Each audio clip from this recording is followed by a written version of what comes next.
Povodně už jste tady zažili v roce 2002, tak co vás napadlo, když jste poprvé přišel do té loděnice při těch letošních povodních? No, první bylo asi to, že jsme si říkali, že tenkrát byly velký povodně v roce 2002, tak jsme si říkali, teda by nikdo nevěřil, že ta voda může vystoupat takhle vysoko a nikdo z nás určitě tenkrát nevěřil tomu, že by se to mohlo opakovat a jako během našeho života, nedej bože, takhle za 10 let znovu. V září se tady má konat mistrovství světa ve vodním slalomu, tak když jste to viděli těch pár dní po těch povodních, tak byly tam myšlenky třeba jako, že to asi neklapne, že to budete muset zrušit? Určitě už jakmile ta voda začala stoupat, řekněme, tady na naší úrovni už vystupovala na břeh a blížila se k loděnici a byly zprávy, že to ještě bude stoupat, tak už se objevovaly jako tady takové tendence okamžitě nějak začít pracovat na tom, že se mistrovství světa tady zruší a se oznámí Mezinárodní federaci, že vzhledem teda k nepříznivým podmínkám jsme schopni mistrovství světa udělat a začít pracovat na nějaké variantě, aby mistrovství světa bylo někde jinde. A jak vám při tom odklízení těch povodňových škod pomohly zkušenosti z roku 2002? No tak říká si, člověk by se měl vždycky poučit z nějakých nepříjemných věcí a myslím si, že my jsme si to tady díky tomu, že to bylo tak brzo, ještě všichni dobře pamatovali, co se tenkrát jako neudělalo a co jsme si říkali, jo, to kdybychom věděli, to jsme hned jako začali dělat jinak, tak naštěstí se tyhle ty zkušenosti doufejme trochu zúročily a jsme věděli, že největší problém po těch povodních je s blátem. Řeka přiveze spoustu smetí, který se dá tak nějak odklízet, řekněme postupně, ale to bláto, když vám tady zůstane všude, prostě všude, 30 cm bláta nebo víc, tak se s tím pak dělá strašně špatně. A díky tomu, že jsme to věděli a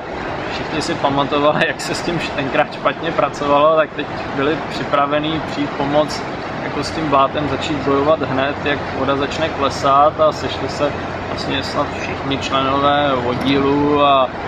pomocníci z Fakulty tělesné výchovy a sportu Univerzity Karlovy a jak voda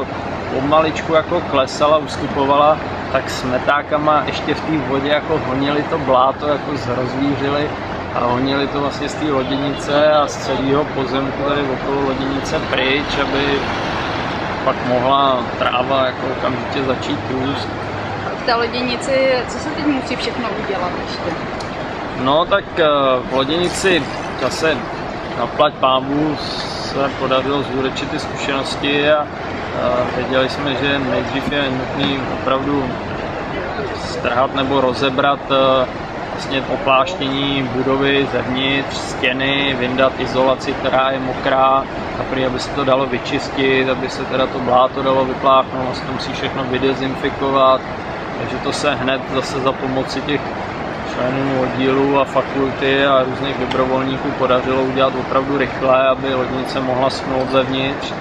a ty betony na zemi, na kterých vlastně celá loděnice stojí, se pak nějaká speciální firma, to samozřejmě nemůžeme dělat sami, přijela, navrtala, rozmístila tam takový hadice, který, přiznám se, nevím přesně jak fungují, ale vytahují vlhkost vlastně z betonu a dneska už se dá říct, že většina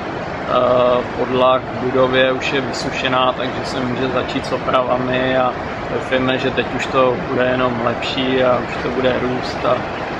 doufejme, že se to všechno stihne do mistrovství světa. A na kanále už se tady běžně trénuje, co všechno bude potřeba ještě udělat tady, přistavit eventuálně? No, my jsme tím, že jsme čekali vlastně, než povodí bude schopný zvednout klapky na jezu a tím pádem navýšit horní hladinu řeky tak, aby do našeho tady kanálu nebo do naší slalomové dráhy teklo dost vody, tak jsme měli jako čas opravovat zavěšení branek, který samozřejmě bylo strhaný a poničený sloupy, tady se to všechno vyměnilo a jak je tady za mnou vidět, tak jsou na kanále navěšený krásné nové branky, krásné nové závěsy a i když stav vody není ještě úplně na optimální výši, tak už se trénovat dá. A co tady chystáte pro diváky? Tady za mnou se vlastně teprve buduje tady nějaký chodník, který tady voda trochu rozebrala, je nutný ho opravit a za ním vyroste obří tribuna,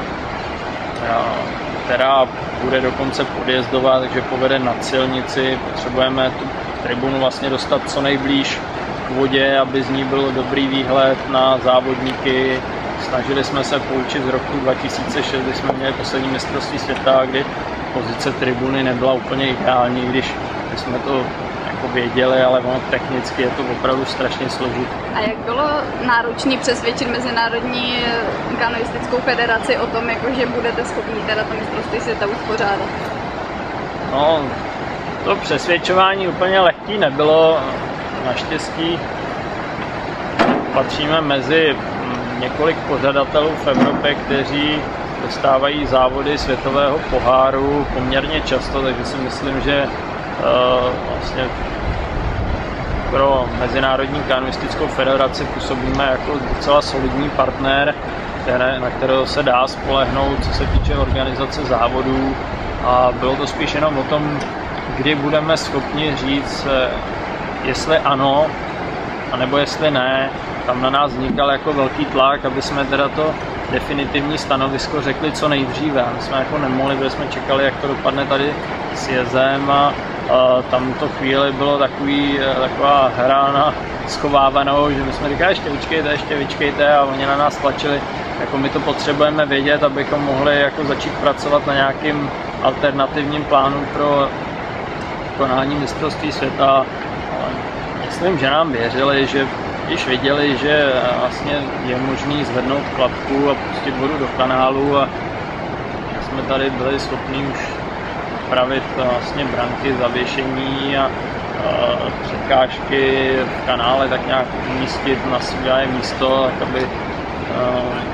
vlastně ta trať odpovídala tomu, co všichni tady očekávají, tak už jsme začali věřit a drželi nám palce a doufali, že teda to mistrovství světa bude tak.